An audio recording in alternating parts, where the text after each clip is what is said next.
ओम शांति। सभी भाई बहनों को आज प्यारी बाबा की मधुर महावाक्य है 19/2/2025 प्रातः मुरली। ओम शांति। बाप दादा मधुबन। बाबा बोले, मीठे बच्चे, तुमने अब तक जो कुछ पढ़ा है उसे भूल जाओ।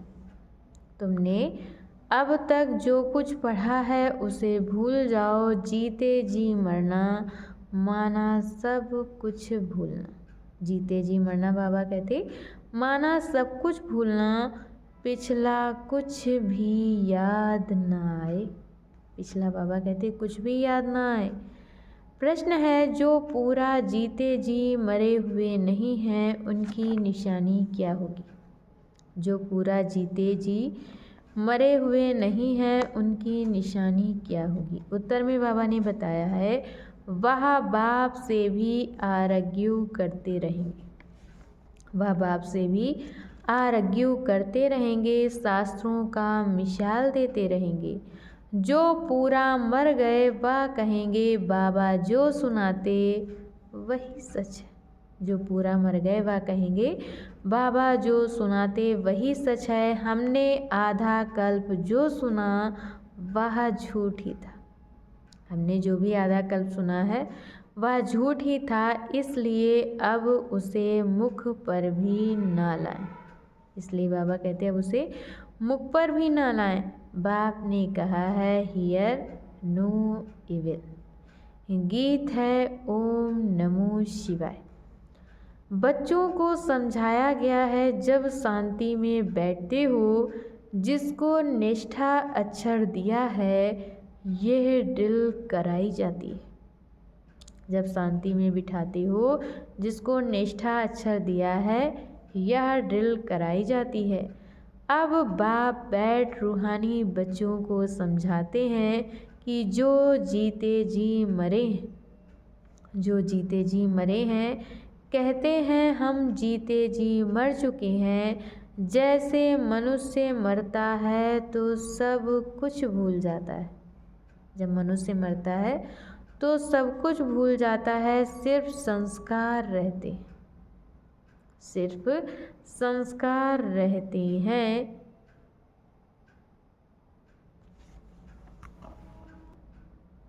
अभी बाप का बनकर भी दुनिया से तुम मर गए हो। बाप कहते हैं तुम्हारे में भक्ति के संस्कार थे। तुम्हारे में भक्ति के संस्कार थे, अब वह संस्कार बदल रहे हैं। तो जीते जी तुम मरते हो ना। तो बाबा कहते जीते जी तुम मरते हो ना। मरने से मनुष्य पढ़ा हुआ सब कुछ भूल जाता है। जब मनुष्य आत्माएं शरीर छोड़ती हैं तो शरीर छोड़ने के बाद, मरने के बाद जो कुछ पढ़ा हुआ होता है वह सब कुछ भूल जाता है। फिर दूसरे जन्म में नए सिर पढ़ना होता है। बाप भी कहते हैं तुम जो कुछ पढ़े हुए हो वह भूल जाओ। बाप भी कहते हैं तुम जो कुछ पढ़े हुए हो भूल जाओ। तुम तो बाप के बने हो ना। तुम तो बाप के बने हो ना। मैं तुमको नई रात सुनाता हूँ। ये बाबा कहते कि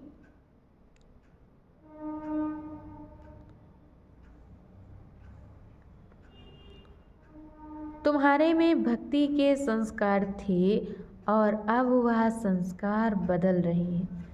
जो जीते जी तुम मरते हो ना। मरने से मनुष्य पढ़ा हुआ सब कुछ भूल जाता है। फिर दूसरे जन्म में नए सिर पढ़ना होता है। बाप कहते हैं तुम जो कुछ पढ़े हुए हो वह भूल जाओ। तुम जो कुछ पढ़े हुए हो वह भूल जाओ। तुम तो बाप के बने हो ना। बाबा कहते तुम तो बाप के बने हो ना। मैं तुमको नई बात सुनाता हूँ। तो सब अथर्ववेद, शास्त्र, ग्रंथ, जब तप आदि ये सब बातें भूल जाओ। बाबा कहते कि मैं तुमको नई बात सुनाता हूँ। अब वेद, शास्त्र, ग्रंथ, जब तप आदि ये सब बातें भूल जाओ। इसलिए ही कहा है hear no evil, see no evil। यह तुम बच्चों के लिए है। ये वेद शास्त्र आदि बाबा कहते तुम सब बच्चों के लिए है। कई बहुत शास्त्र आदि पढ़े हुए हैं, पूरा मरे नहीं। जो शास्त्र पढ़े हुए हैं बाबा कहते वे पूरा मरे नहीं हैं, वे फालतू आरग्यू करेंगे, वे फालतू आरग्यू करेंगे।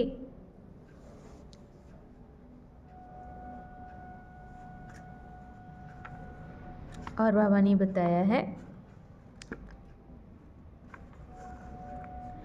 कहेंगे बाप ने जो सुनाया है वही सच है।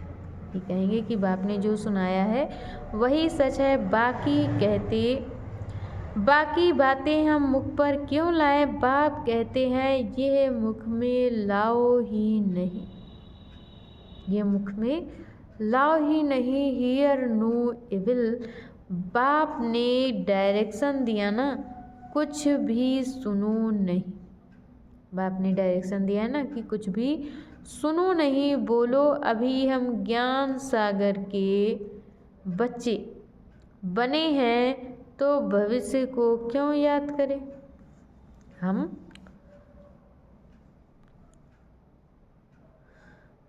ज्ञान सागर के बच्चे बने हैं तो भक्ति मार्ग को क्यों याद करें।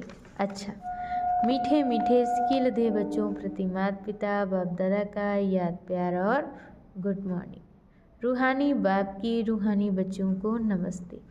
हम रूहानी बच्चों की तरफ से रूहानी माता पिता बाप दादा को याद प्यार नमस्ते, ओम शांति, गुड मॉर्निंग, शुक्रिया बाबा शुक्रिया। और आज बाबा ने हम बच्चों को मुरली में धारण करने के लिए मुख्य सार दिया है। पहला पॉइंट, तीव्र पुरुषार्थी बनने के लिए पढ़ाई का शौक रखना है। बाबा कहते तीव्र पुरुषार्थी बनने के लिए पढ़ाई का शौक रखना है। सवेरे सवेरे उठकर पढ़ाई पढ़नी है।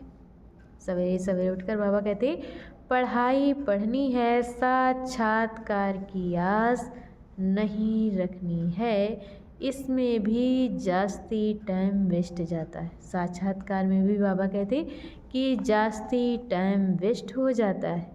और दूसरे पॉइंट में बाबा ने बताया है सदा सुखों के सागर में लवलीन रहने वाले अंतर्मुखी। और बाबा कहते सदा, और दूसरे पॉइंट में बताया है शांति धाम और सुख धाम को याद करना है। शांति धाम और सुख धाम को याद करना है, इस दुख धाम को भूल जाना है, किसी से भी आरग्यू नहीं करनी है, प्रेम से युक्ति से और जीवन मुक्ति का रास्ता बता देना। और आज बाबा ने हम बच्चों को वरदान दिया है सदा सुखों के सागर में रहने वाले अंतर्मुखी भव। सदा सुखों के सागर में लवलीन रहने वाले अंतर्मुखी भव। कहा जाता है अंतर्मुखी सदा सुखी। सुनते आए हैं ना कि अंतर्मुखी सदा सुखी। जो बच्चे सदा अंतर्मुखी भव का वरदान प्राप्त कर लेते, जो बच्चे सदा अंतर्मुखी भव का वरदान प्राप्त कर लेते हैं वह बाप समान सुख के सागर में लवलीन रहते हैं। वह बाप के समान ही सुख के सागर में लवलीन रहते हैं। सुख दाता के बच्चे स्वयं भी सुख दाता बन जाते हैं। सुखदाता के बच्चे स्वयं भी सुखदाता बन जाते हैं। सर्व आत्माओं को सुख का ही खजाना बांटते हैं। तो अब अंतर्मुखी बन ऐसी संपन्न मूर्ति बन जाओ। तो अब बाबा कहते हैं अंतर्मुखी बन ऐसी संपन्न मूर्ति बन जाओ जो आपके सामने कोई भी भावना से आए। आपके सामने कोई भी अपनी भावना संपन्न करके जाए,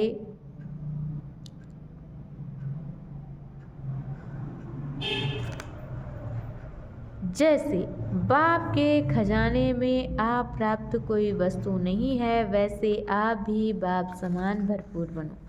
और आज की मुरली का स्लोगन है, रूहानी स्थान में रहो तो कभी भी अभिमान की फीलिंग नहीं आएगी। रूहानी स्थान में रहो तो कभी भी अभिमान की फीलिंग नहीं आएगी। अच्छा, ओम शांति।